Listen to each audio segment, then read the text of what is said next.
Redditors, what's the most unbelievable thing that has ever happened in the existence of mankind, and what makes it so hard to grasp the reality that the event occurred?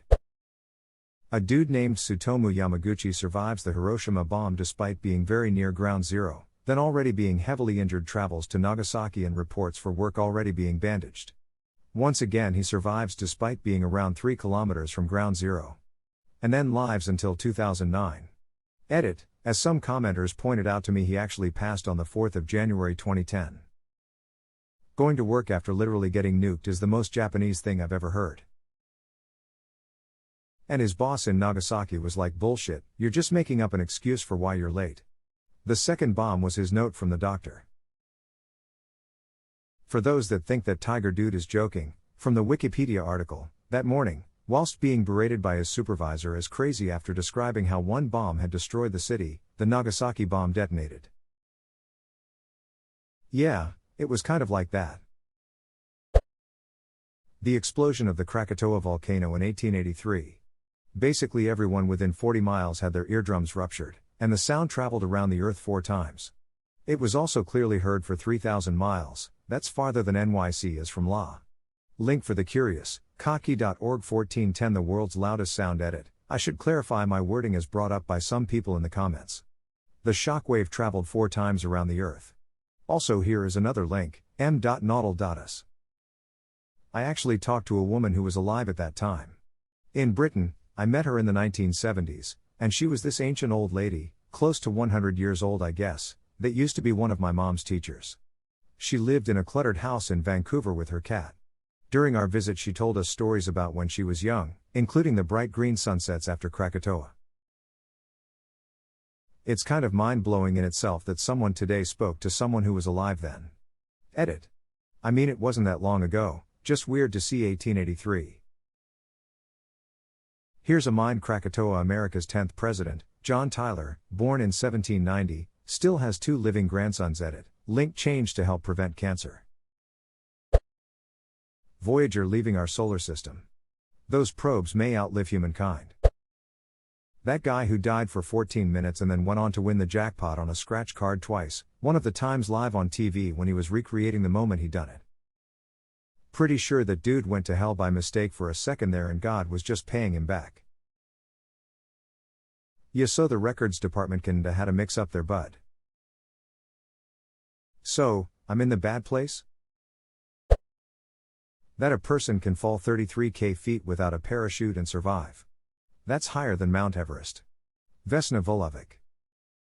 You really have to wonder if she spent the rest of her life thinking she was just hallucinating her own survival. After waking up from that coma and realizing she had survived the fall, one of her first thoughts had to be, bullshit, there's no way I survived that. Never mind the fact that, physically, not so much mentally, she made nearly a full recovery. Interesting point, but it was actually different in a similar fashion. When she woke up, she didn't remember anything after boarding, had no idea what happened, and although they prepared ambulance to drive her to Yugoslavia, plane fell in Czechoslovakia, she wanted to fly back. On top of it, she wanted to continue flying as flight attendant, but company said no and she worked on the ground, airport training. Edit, typo. That's almost just as mind-blowing. To go from boarding a plane to waking up in a hospital and being told that you fell that far without a chute.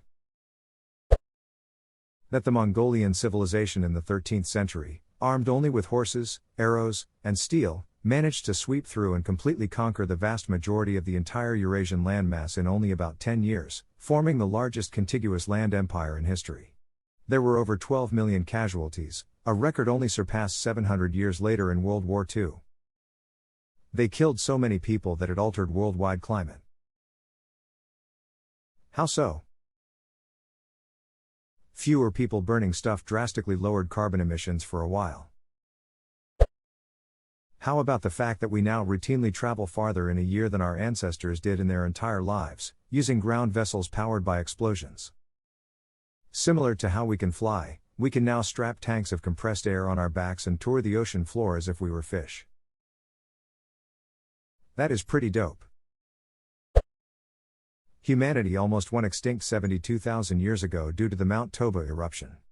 Researchers estimate there were only 4,000 survivors in Africa. Mount Toba eruption. I was waiting for this one. Nearly all of humanity was wiped out, a relatively short time ago. The odds that we would survive are just incredible. N.wikipedia.org Wikitoba catastrophe theory. It is supported by genetic evidence suggesting that today's humans are descended from a very small population of between 1,000 and 10,000 breeding pairs that existed about 70,000 years ago. I wonder if we would be any more advanced if all those people didn't die. Hard to know. Maybe the Toba survivors were particularly smart or resourceful. The explosion might have killed off thousands of dumbasses that would otherwise have survived to become part of our genetic heritage, so we might still be a bunch of naked berry pickers. Or maybe the explosion killed off an advanced tribe or two that would have given rise to technological civilization 60,000 years earlier. We figured out that turning billions of electronic switches on and off could create a relatively accurate representation of the universe. Go ahead. Try explaining a personal computer of any capacity to someone from 80 years ago. Edit, my first true rip inbox. I like Turing machines as general explanations of how computers work personally. They can at the very least explain away how a processor writes memory, how a GPU writes graphical information to a monitor, etc. As far as the specific machinations of modern processors, that's a bit more crazy and convoluted.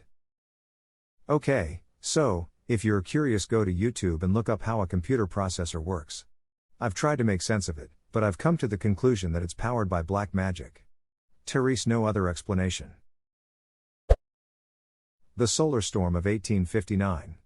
Given its relative recentness, it's probably not even the worst that could happen, and if it were to happen today, the damage would be devastating. Edit, Wikipedia, the solar storm of 1859. One did happen in 2012 but was not pointed at Earth at the time of the CME. Had it happened a week earlier, it would have been a direct hit. Which goes to show, they're not that uncommon. It's common enough that it's something we should be prepared for, but instead we're flat-footed and grinning with confidence. I think that humans invented forged metal. How does that even happen? How do you, without knowing that metal is in ore, that ore is distinct from any old rock, and without knowing you can melt it, decide to stuff it in a hole, with coal or some other fuel, in such a way as to generate the heat to melt it, and then from there also make sure the metal pours out in a usable form? How do you make that series of decisions? It's always seemed so crazy to me. The most likely answer? Humans used green copper-rich soils to glaze-color their pottery. Lucking out with just the right amount of carbon-hetor in a firing pit would lead to metal smelting and pooling at the bottom of the firing pit. Don't just let video game crafting systems inform you folks, smelting is more complex than just making an ore hot and having metal run out ready to go. Oh yeah, that makes a lot of sense. I don't know if that's correct or not, but it certainly would explain a lot. Yeah, that's pretty much how they assumed people discovered forging. Primitive technology goes through just how easy it can be to turn ore into melted metal at the bottom of a forge. It would only take some time before someone investigated where this metal lump came from. I accidentally found that guy's channel and spent 40 minutes of my shift watching him build a hut. Truly amazing to see how far we've come. During the Cuban Missile Crisis, a Soviet nuclear submarine was about to launch a missile at a U.S. ship. 2 of the 3 officers on the ship approved, but because of the one, they couldn't launch. Had this one man not have disagreed, there probably would have been a nuclear holocaust. Vasily Alexandrovich Arkhipov. There are people out there who honestly believe that single individuals don't matter in the course of history. But I'm probably misinterpreting their position. The fact that Christendom in the 1230s, Islam as a whole in the 1250s might have been saved all cause Ogedei Khan Monkey Khan died of alcoholism. Whenever the Great Khan died, all Mongol nobility generals stopped whatever the hell they were doing, went back to Mongolia to decide the new Khan. Can you imagine if these 2 didn't die of alcoholism? Can you imagine what a fully Mongol invaded Europe led by Subutaiba II would have done to European history? Or what the course of Islamic history would have looked like if the Mongol war machine of 1255 led by Hulagu had attacked Mamluk Egypt? World history as we know it might be because 2 Mongol Khans couldn't hold their ducking liquor. That's just mind-boggling. Time to play Civ again. It's fairly believable but still surprises me that in 1942 the Battle of Los Angeles occurred. Basically from a mix of a false report and paranoia, the US military fired artillery rounds in the night sky over La for hours at imaginary targets thinking there were Japanese bombers overhead. Wasn't until it started getting light out that they realized there were no enemy planes and they didn't in fact shoot anything down. Some 5 people died of heart attacks that night. Edit: many believe they were shooting at a UFO. The pictures taken are a bit creepy and support the theory some. Edit 2, since some are requesting the photos. History.com: personally I believe it's extremely likely they were just shooting at smoke, but it is definitely more exciting to say they were shooting at aliens. D.